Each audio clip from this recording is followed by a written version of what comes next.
स्वल्प वाटे चला जाऊ वाचे गाऊ विठ्ठल, तुम्ही आम्ही खेळी मेळी गदारोळी आनंदी, ध्वजे कुंचे गरुड टके शृंगार निके करुणी, तुका म्हणे हेच नीठ आणि जवळी वाट वैकुंठा. जगद्गुरु तुकाराम महाराजांची पालखी विसावल्या जाणार आणि उद्या सकाळी त्या ठिकाणी आरती करून पंढरपूरच्या वाटेने असणारा रवाना होणार आहे. वारी करत असताना नंतर एक वेळेला हरिभक्तपरायण त्यावेळेला हैबत बाबा त्यांना असणारा सामील झाली. माऊली रामकृष्ण हरी. सध्या मी इंद्रायणीच्या तीरावर आहे आणि हे बाबा दिसलेत. बाबांच्या गळ्यात अनेक माळा आहेत, त्याबद्दल कुतूहल आहेच, त्याबद्दल मी विचारतोच. बाबा तुम्ही कुठून आलात? श्री क्षेत्र भामचंद्र डोंगर. बर, आता वारीला जायचं पंढरपूर पर्यंत. श्री क्षेत्र भामचंद्र डोंगरावरून आलेले श्रीमंत संत जगद्गुरु तुकाराम महाराजांचा हा पालखी सोहळा अवर्णनीय असणार तेवढ्याला आहे. आणि आज जगद्गुरु तुकाराम महाराजांच्या पालखी सोहळ्याचं असणार तेवढ्याला प्रस्थान आहे. जवळजवळ जगद्गुरु तुकाराम महाराजांचे असणारे वंशज असणारे नारायण महाराज त्यांनी हा असणारा पालखी सोहळा सुरू केला. आणि त्यांनी सुरू केल्यानंतर तो पालखी सोहळा जुन्या काळामध्ये तुकाराम महाराजांनंतर असणारा त्यावेळेला पालखी सोहळा नव्हता. पण तुकाराम महाराजांचे कनिष्ठ असणारे त्यावेळेला सुपुत्र नारायण महाराज आणि नारायण महाराजांनी असणारा हा पालखी सोहळा सुरू केला. परंतु पालखी सोहळा सुरू करत असताना त्यावेळेला दुर्गम परिस्थिती होती आणि दुर्गम परिस्थितीमध्ये नारायण महाराजांनी डोक्यावर असणारे ज्ञानेश्वर महाराज आणि जगद्गुरु तुकाराम महाराजांच्या असणाऱ्या पादुका घेतल्या आणि पादुका घेतल्यानं पंढरपूरची वारी करू लागली. वारी करत असताना नंतर एक वेळेला हरिभक्तपरायण त्यावेळेला हैबत बाबा त्यांना असणारा सामील झाली आणि मग त्यांनी असणारी खांद्यावर पालखी नेण्याची असणारी त्यावेळेला सुरुवात केली. त्यानंतर भव्य दिव्य असणार त्यावेळेला पालखी सोहळ्याला असणारा स्वरूप आलं आणि शितोळे सरकारकडून ज्ञानेश्वर महाराजांचा घोडा हा जगद्गुरु तुकाराम महाराजांच्या पालखी सोहळ्यासाठी दिला. आणि ही एवढा अफाट असणारा जनसमुदाय संपूर्ण जगामधली असणारे वारकरी सागरासारखी लाट असणारे येती आणि पंढरपूरच्या वाटेने दिशेने असणारे त्यावेळेला चालती. कुठं प्रशासनात असणारं कुठं कुणाला त्रास नाही, काही नाही. अशा प्रकारचा अवर्णनीय हा जगद्गुरु तुकाराम महाराजांचा ज्ञानेश्वर महाराजांचा पालखी सोहळा आहे. आज जगद्गुरु तुकाराम महाराजांच्या पालखी सोहळ्याचा असणार तेवढ्याला प्रस्थान आहे. प्रस्थान आता संपत आलेली आरती होणार आणि देऊळवाड्यामध्ये जगद्गुरु तुकाराम महाराजांची पालखी विसावल्या जाणार आणि उद्या सकाळी त्या ठिकाणी आरती करून पंढरपूरच्या वाटेने असणारा रवाना होणार आहे. आज कुठला अभंग आठवतो तुम्हाला? स्वल्प वाटे चला जाऊ वाचे गाऊ विठ्ठल, तुम्ही आम्ही खेळी मेळी गदारोळी आनंदी, ध्वजे कुंचे गरुड टके शृंगार निके करुणी, तुका म्हणे हेच नीठ आणि जवळी वाट वैकुंठा.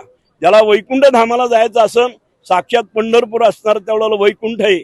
वैकुंठाला जाण्यासाठी तेवढ्याला 3 अक्षर आहेत. परंतु जगद्गुरु तुकाराम महाराजांनी मूर्ती लोकांमध्ये पंढरपूर असणारं हे वैकुंठ केलं. भू वैकुंठ पंढरपूर त्याहून थोर महिमाया.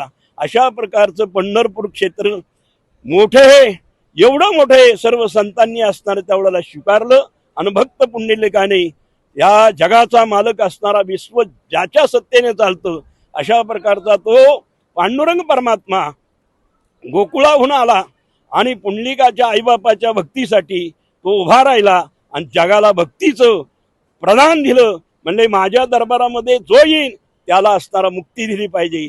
म्हणून पुंडलिके दिसला वर करुणा करे विठ्ठले, मूढ पापी जैसे तैसे उतरी काशे लावणी, तुका म्हणे खरे झाले एका बोले संतांच्या. पंढरीचे वारकरी ते अधिकारी मोक्षाची. यावर्षी मेघराजांनी सुद्धा त्यावेळेला आगमन केलेले, जगद्गुरु तुकाराम महाराजांचं वरुण राजांनी सुद्धा स्वागत केलेले. मोठ्या आनंदामध्ये असणारा पालखी सोहळा आनंदात चाललेला आहे. जवळजवळ लाखो कोट्यावधी असणारा वारकरी आपल्या शरीराची तमा न बाळगता पंढरपूरच्या वाटेने जातात आणि आनंदाने असणारा आनंद लुटतात. रामकृष्ण हरी, रामकृष्ण हरी. या माळा ज्या आहेत मी स्वतः असणार त्यावेळेला घरी बनवलेले, माझ्या स्वतःसाठी असणारा आनंदासाठी. एक जण मला म्हणला का हो बाबा तुम्ही कुंभमेळ्यात ते असणार तेवढा गोल्डन बाबा दिसतो. अरे बाबा गोल्डन बाबा नाही, असे कोट्यावधी गोल्डन बाबा माझ्या जरी एक मण्यामध्ये जरी केलं तरी त्याची बराबरी होऊ शकत नाही. एकनाथ महाराज म्हणतात एक तुळशीचे पान असे त्रैलोक्या समान, तुळशी माळ गळा गोपी चंदन टिळा, हृदय कळवळा वैष्णवांचा, हे माळेचं महत्व आहे. जगद्गुरु तुकाराम महाराजांनी सांगितलं माळा घाला आणि जीवन असणार तेवढ्याला सार्थक करा.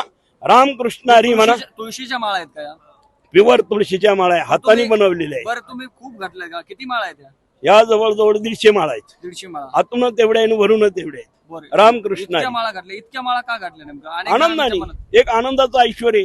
जगद्गुरु तुकाराम महाराजांचं ऐश्वर्य नटायचं म्हणल्यानंतर या आपल्या स्वच्छंदाने नटायचं. पण एक प्रश्न आहे, आता जे जेनजी आहेत, नवीन तरुण पिढीतले जे मुलं आहेत, त्यांना माहित नसतं माळ का घालावी. तर का घालावी माळ? तुम्ही तर 150 घातल्यात. माळ घालावा, आपलं जीवन सार्थकी करावा आणि व्यसनापासून परावृत्त व्हावा आणि जीवन कृत्य करावं, याच्यासाठी माळ आहे. जीवन सुधारण्यासाठी माळ आहे, बरं का. जीवन आपल्या भक्तीसाठी परमात्म्याला असणारा माळ अत्यंत आवडते. कितवी वारी आहे तुमची? माझी जवळजवळ 81 असणारी वारी. माझं किती वय असणार 80. तुम्ही म्हणसाने 81 वारी असणारी कशी केली? मी आईच्या गर्भामध्ये असताना माझी आईने वारी केली होती, म्हणून ती सुद्धा वारी. मी 1.25 लाख वारीचा असणारा संकल्प केलाय. तुम्ही म्हणसाने एवढ्या वारी असणार तेवढ्याला करणार कसा? पण परमात्मा आहे सत्य संकल्पाचा दाता नारायण, सर्व करी पूर्ण मनोरथ. तुकाराम महाराज हजारो जन्म घेऊन घेईन मी जन्म यासाठी देवा, तुझी चरण सेवा साधावया. हजारो जन्म घेऊन मी पंढरपूरचीच वारी करणार आहे, त्याच्या व्यतिरिक्त दुसरं काहीच करणार नाही.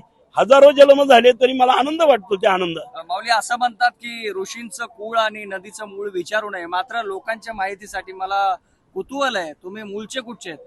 मी श्री क्षेत्र भामचंद्र डोंगरावर असणार राहतो. माझं नाव असताना हरिभक्तपरायण शंकर महाराज मराठे, पण समाजाने असणारा मला वैराग्य मूर्ती म्हणून उपाधी लावलेली.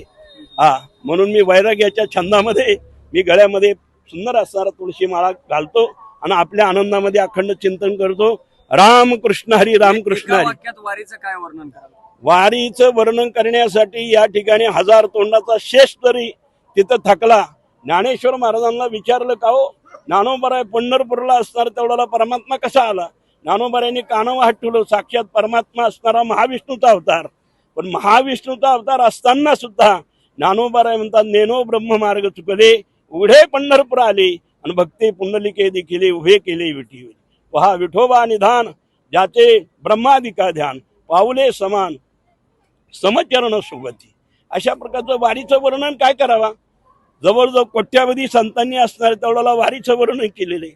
मी माझ्या तोंडाने असणारा 1000 तोंडाचा शेष जिथं वारीचं वर्णन करण्यासाठी थकला, मग मी माझ्यासारखा एक असणारा तोंडाने काय वर्णन करणार आहे? रामकृष्ण हरी. पुंडलीनाथ श्री ज्ञानदेव तुकाराम भगवान की जय. तर वारीच्या वाटेवरील हे असे काही वैराग्य मूर्ती, असे निष्ठावंत वारकरी आपल्याला भेटतील. वारीच्या वाटेवरचं काय वेगळेपण आहे, काय वैशिष्ट्य आहे, हाच दाखवण्याचा आणि वारीचं वार्तांकन पंढरपूर पर्यंत आपल्याला दाखवण्याचा माझा प्रयत्न असेल. तुर्तास या व्हिडिओमध्ये आपण थांबतोय. रामकृष्ण हरी. सोशल मीडियाच्या भाऊ गर्दीत विश्वासार्हतेने चकाकणारे नाव म्हणजे लेट्सअप मराठी.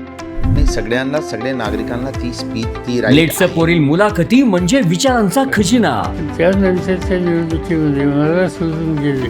बातम्या केवळ वस्तुस्थिती सांगणाऱ्या, न प्रोपगंडा, फक्त जनतेचा अजेंडा.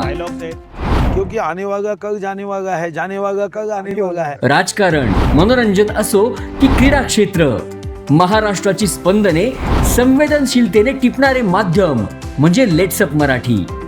जगासोबत एक पाऊल पुढे राहण्यासाठी लेट्सअपचे ॲप, सोशल मीडिया आणि वेबसाईट सोबत कनेक्टेड रहा.